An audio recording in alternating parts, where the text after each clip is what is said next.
Okay, let's dive right into this explainer and explore exactly how the modern sociopolitical landscape of Kerala was radically forged from a really rigid, oppressive past. It is an absolutely fascinating journey, watching how a society managed to dismantle seemingly unbreakable barriers using three distinct weapons: the pen, the sword, and the spirit. So, here is our roadmap for today. First, we'll look at the roots of oppression, followed by the era of memorials, the Mopla Rebellion, the Social Reformation Movement, and finally, the historic Temple Entry Proclamation. All right, part one, roots of the oppression, setting the baseline. To really grasp this, you have to understand that, unlike the standard fourfold Varna system you see elsewhere in India, Kerala's hierarchy was strictly caste-based, and it was incredibly rigid. The Malayali Brahmins, particularly the Nambuthiris, basically held all the cards at the very top. They exploited the lower castes, like the Nairs, who often served them. But, man, for everyone below that, the situation was infinitely worse. They faced extreme untouchability and these intense ritualistic pollution norms, which basically denied basic rights and education to the vast majority of the population. Now, looking at the historical records, like the text right here, it becomes pretty clear that the folks in this region actually have a long tradition of fighting back against autocracy. This wasn't just some sudden 20th century awakening, The seeds of resistance were planted centuries ago. Just look at this timeline. Way before modern democracy was even a conversation, these people were organizing. In 1721, the Ottingal outbreak saw locals violently reject alien domination by the English East India Company. Then, in 1808, a leader named Velutampi actually mobilized thousands in a massive march against corrupt ministers. And check out 1834. 10,000 people surrounded a residency just to force the dismissal of a corrupt Dewan. I mean, the people of Kerala definitely knew how to organize. Which brings us to part two, the era of memorials. The power of the pen.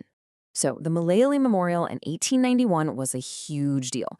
It was a massive petition protesting the state's habit of bringing in outside Brahmins to run the administration, which left educated locals totally jobless.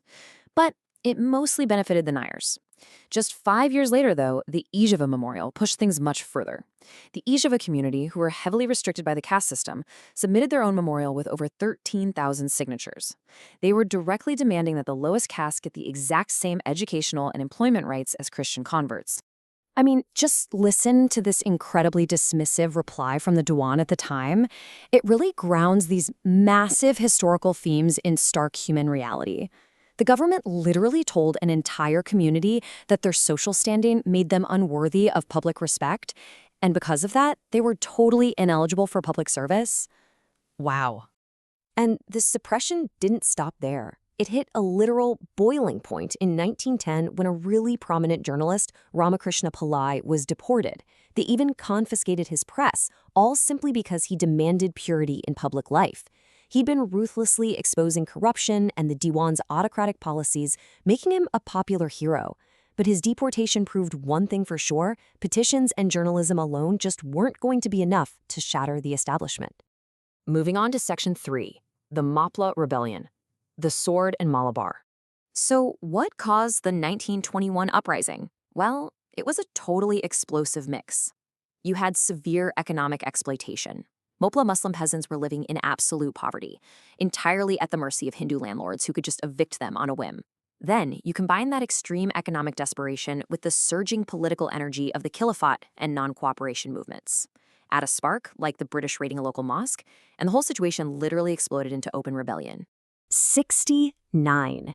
That is the tragic, staggering number of Mopla prisoners who suffocated to death inside a closed goods train in November 1921. It's known as the Wagon Tragedy, and it absolutely shocked the entire country. The British eventually suppressed the uprising with sheer military brutality, leaving thousands dead and tens of thousands thrown in prison. Now, as an impartial explainer of the source material, we have to acknowledge that historians are still deeply divided on the Mopla Rebellion. Some view it primarily as a peasant revolt, a class struggle against feudal landlords, and a desperate fight for land rights. Others point to the undeniable and horrifying communal violence, focusing on the looting of temples and attacks on Hindu civilians. And still, others frame it as a direct anti-colonial strike against the British. Ultimately, it's a deeply complex event that severely fractured the national independence movement of the time. So, it leaves us with this massive question. After seeing the limits of constitutional petitions and witnessing the devastating, polarizing violence of armed rebellion, the people of Kerala had to ask themselves, how do you actually achieve lasting systemic change? How do you reform an age-old social hierarchy? That brings us to Section 4, the Social Reformation Movement, the spirit of change. What's really fascinating here is that, unlike reform movements in northern India, Kerala's spiritual and social reformation was driven fiercely from the ground up by the lower caste themselves. You had visionary leaders like Father Kuriakose Elias Chavara, who boldly opened Sanskrit schools for lower caste Hindus and pioneered midday meals. And you had absolute giants like Narayana Guru and Iyengar. They didn't just want to tweak the rules, they wanted to tear down the caste hierarchy completely. They used spiritual teachings and grassroots community organizing to empower marginalized people from within. And this momentum led to the 1924 Vaikam Satyagraha. It was a peaceful protest simply demanding that lower caste individuals be allowed to walk on the public roads around a temple. That's it, just basic walking rights. It drew national attention, and when Mahatma Gandhi visited, he actually asked the young Maharaja to be if he would one day allow everyone into the temples. The 12-year-old prince said, without a second of hesitation, certainly. Finally, Section 5, the Temple Entry Proclamation, a promise fulfilled. True to his childhood word, the now 24-year-old Maharaja did something completely unprecedented. On November 12, 1936, he voluntarily enacted the Temple Entry Proclamation. This struck a massive blow to the very roots of caste discrimination. It wasn't forced by the British, and it wasn't some legal mandate. It was a voluntary act by a sovereign ruler that fundamentally, permanently changed the religious and social landscape of the state.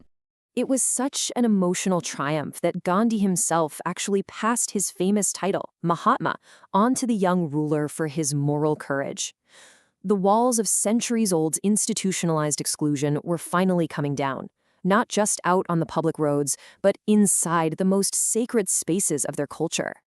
So, as we wrap up this explainer, we really have to ask ourselves, if the people of Kerala could rewrite their entire social fabric against odds that seemed completely insurmountable, what is stopping us from breaking down the systemic inequalities in our own world right now?